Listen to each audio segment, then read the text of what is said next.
welcome Rocco Galati, who is a constitutional lawyer and executive director of the Constitutional Rights Centre in Toronto, Canada. Many regard him as the bravest man alive in Canada, or Kanata. Rocco, you're very welcome here today. Oh, thank you very much, Sasha and David, for putting this together. Sort of reminds me of Sunday dinners at my house with 13 children, 3 cousins, and grandchildren. 22 people at the table, but it was never as organized as this. Thank you very much. I've been, since we launched our lawsuit here in Canada, we've taken a constitutional challenge to all the COVID measures, and we're just about to file the masking injunction. I had predicted that, a second wave would come just about 3 or 4 weeks after school started, and then they'd be pushing mandatory vaccines. And we see the New England Journal of Medicine yesterday and the European Institute a few days ago laying the preliminary groundwork for mandatory vaccines. Yeah. I'm a constitutional lawyer, and people ask me after the lawsuit, what can I do? And what I say to everyone is, do what you can at what level you can, and fight this with the truth. And what a constitutional lawyer does, most people don't realize. When you boil it down to its essence, we have constitutions to protect citizens from the institutional manifestation of the beast and Homo sapien, which we euphemistically call government, and people who actually organize to control the rest of the citizens. And what a constitutional lawyer does essentially is protect humanity. I know that sounds silly, but what we do is protect intrinsic birth-given human attributes, which people have been hoodwinked into thinking were granted by the state or governments. And that's it. I protect thought, conscience, expression, association, life, liberty, security of the person, protection against unreasonable search and seizure, arbitrary detention, and equality. That's what a constitutional lawyer does if you're lucky enough to be in a country, the Constitution. Now, all those things are human attributes that the government is trying to take away.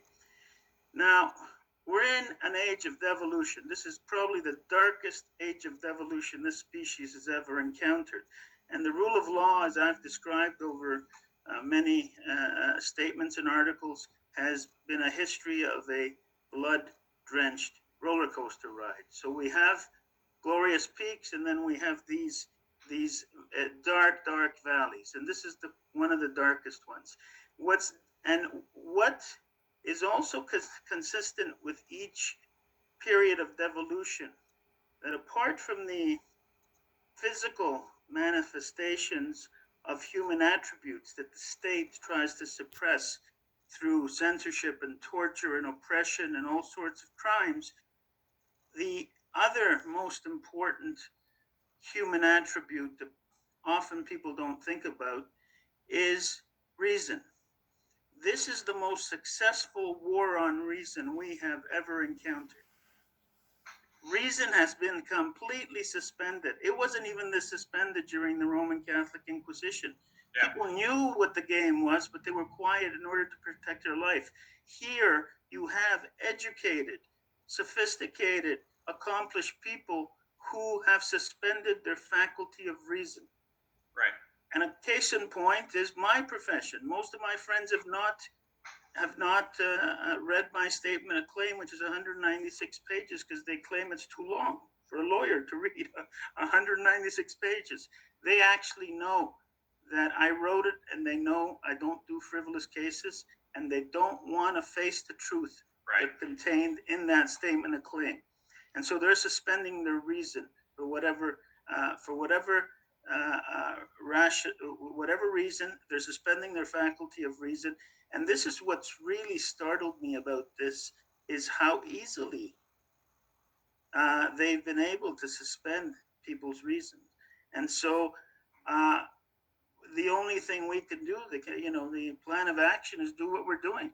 Protest, massive rallies, more lawsuits against not just the government, but sectorial. We've already started. We're starting to sue school principals and superintendents and school boards for putting in these vicious measures vis-a-vis children, and organizing. So we're currently right now organizing all the lawyers in the world who have brought legal proceedings to have a network to share ideas, evidence, resources, and along with the lawyers, we're also trying to organize the medical profession, because those are the two front lines of resistance that are necessary, I think. And the reason I'm distressed at this suspension of reason, and my profession is not immune to it. I guess the courtroom, for better or worse, I'm not saying the courtroom is perfect, but the courtroom is the only forum left where you can have a rational, scientific, evidentiary-based discussion. Right. Where people have to have a turn in speaking and responding. So right now, our politicians are just ignoring us. Now, you can't do that in a court. I may get a dishonest judge, but I get to discover the government. I get to ask them questions, and they've got to answer one way or the other. Actually, So, Rocco, do you mind? Okay, go ahead, David. I'll ask after you. Carry on. Rocco, one of the things that I have been amazed to address some of the points you're making about the legal profession is that we all learn in the first year of law school that a contract or an agreement or a declaration or a statement is only as good as the integrity therein. So if you open up the first whereas, and I've pointed this out in the case in Ohio and in Massachusetts and New York and elsewhere around the world, the opening whereas in every declaration of every state of emergency is prima facie false. Right. Opening declaration, the very first whereas is universally false because each one of them says that there is a novel coronavirus, which by the time the declarations were written, we had 700 subclades of the same virus. So you can't say it's a novel linguistically. They all state that the coronavirus causes COVID-19, despite the fact that the medical evidence at the time showed that 90% of the individuals who thought they had COVID-19 by symptom did not have positive tests, and 90% of the tested population didn't have symptoms, which means that the opening preamble to every emergency declaration issued in the world has its opening premise false. Right. And we all also learn in the first year of law school that if the opening premise of an agreement is false, then everything upon which it is predicated is also null, void, and false. Where did I listen to something in my law school and you listen to something in your law school? Where did we miss that? Because my assertion, and I want to get your opinion on this, but my assertion is that the lawyers who are arguing about the shape, size, or mask, or the lawyers that are arguing about the distance or the social assembly are actually contributing to the problem because they're stipulating a falsehood. They're stipulating that there was a thing in the first place. Right. Well, David, we must have been separated at twins because that's exactly what I believe. I say that the government is building a solid case, a solid house on quicksand. Right. I've said this is the biggest fraudulent scheme any government has ever sold to anybody. It's based on fraudulent, not even false, fraudulent, right. Because it's with intention. You can have something that's false, that's unintentional, false, and it's unintentional. This is fraudulent. This got a mens rea component to it. That's correct. They know it's fraudulent. And our first level of challenge is the fact that, there is no emergency. There is no justifiable emergency. This is not scientifically or medically based. We plead that. We seek a declaration to that effect. Our lawsuit, unfortunately, is the only one that actually goes to the premise of the declaration. The scientific and medical premise is fraudulent. It's a fraud that's being perpetrated by our government, and we're going to be filing other claims in the rest of Canada. And I look forward to this international group of lawyers that's gelling right now, and we need to put that word out. Yes, We don't need to be shy and pull our punches. that's exactly right.